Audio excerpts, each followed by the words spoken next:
Le Centre d'entraide d'Argenteuil peine à subvenir aux besoins de ses utilisateurs, comme l'explique la directrice générale.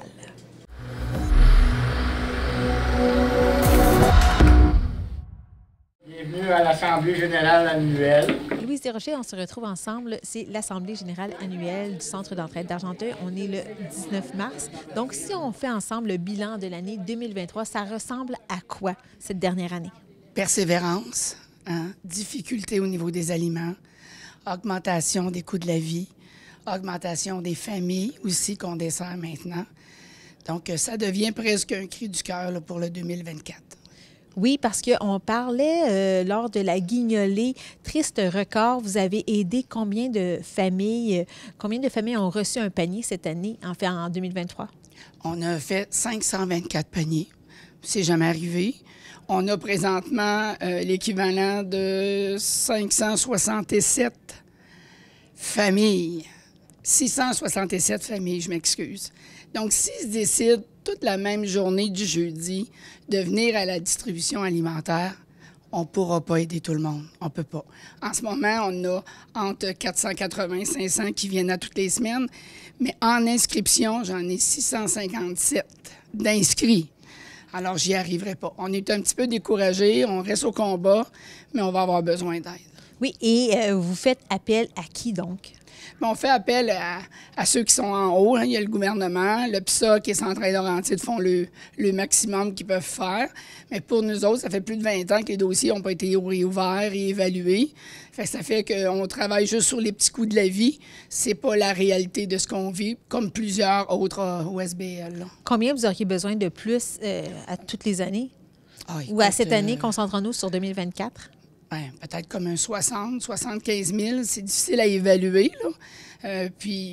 Mais c'est sûr qu'il faudrait vraiment qu'une analyse soit faite. On a déjà commencé avec le Rockall, qu'on appelle. On est en train de revoir tous les besoins, mais ils sont en train d'ouvrir les valves. Là, fait que peut-être qu'on va avoir des nouveaux dénouements là, en 2024. Et on parle du regroupement des organismes communautaires des Laurentides. Oui, c'est ça. Donc, et vous avez aussi lancé un cri du cœur la semaine dernière lors d'un point de presse concernant les semailles d'Argenteuil. Est-ce que ce cri du cœur, où il y avait le maire de la chute qui a été interpellé, il y a également Évelyne Bergeron qui était là pour représenter Agnès Grondin. Est-ce que vous avez eu des discussions avec ces personnes? Est-ce qu'il y a eu... Pas cette semaine, en tout cas. Jusqu'à date, on n'en a pas eu. On va faire des demandes. Là. C'est sûr que, dans le fond, moi, ce qui me manque vraiment, c'est de l'argent, pas nécessairement pour du mobilier, c'est de l'argent pour acheter des denrées. La problématique est alimentaire, tu sais. Donc, c'est vraiment à l'achat. C'est sûr que c'est pas un bien durable, mais c'est un bien de survie, tu sais. Alors, c'est vraiment à ce niveau-là qu'on va faire des demandes supplémentaires pour faire des achats, des denrées. Depuis la dernière année, vous avez vu aussi que les besoins ont augmenté. Les gens qui viennent vous voir ne sont plus les mêmes non plus? Non. Avant, on avait vraiment les gens qui étaient sur le seuil de la pauvreté. Maintenant, la classe moyenne est rentrée.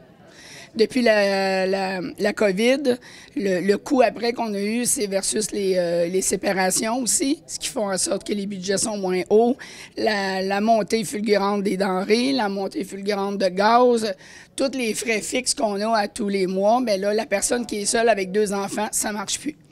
Le budget ne fonctionne pas, les collations pour les enfants et les écoles, ça ne fonctionne pas non plus. Donc, ces gens-là, on doit les inscrire. C'est vraiment important de les soutenir. Ils travaillent, ces gens-là. On veut les encourager à continuer à travailler. C'est ça le but, là.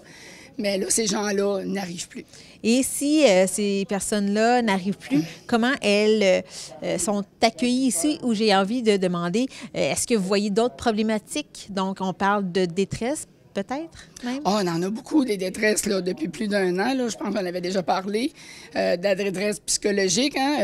Les gens arrivent en pleurant, je ne sais plus quoi faire, je ne sais pas où aller, qui peut m'aider, j'ai rien pour donner à mes enfants à manger, ils ne peuvent pas aller à l'école parce qu'ils n'ont pas de lunch. Tu sais, toutes des choses qu'on vivait beaucoup moins. Tu sais, moi, ça fait 15 ans cette année, puis j'en vivais pas autant. Là, on le voit, la détresse, puis on la voit davantage à cause de l'après-COVID. Tu sais, les gens ont retenu le souffle pendant 2 ans. On a essayé de s'enligner, mais tout le monde ensemble, on s'est dit on va passer à travers. Là, oups, c'est fini la COVID. Bon, là, c'est les aliments.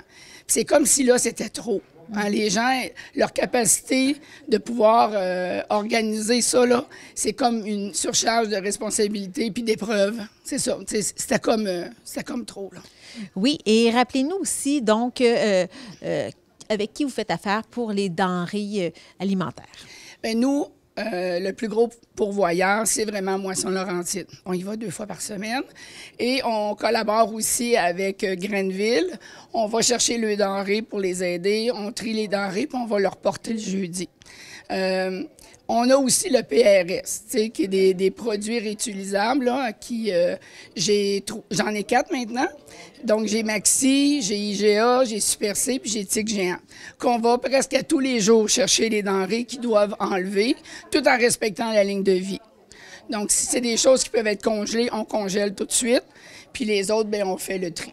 Puis on fait des transformations alimentaires aussi avec ça. Mais sans eux, ça sera encore beaucoup plus dramatisant, là, vraiment. Oui, et vous, à titre de directrice générale d'un organisme qui peine à subvenir aux besoins des gens, comment vous vous sentez? Pas abandonné, là. Mais tu sais, mon équipe est fatiguée.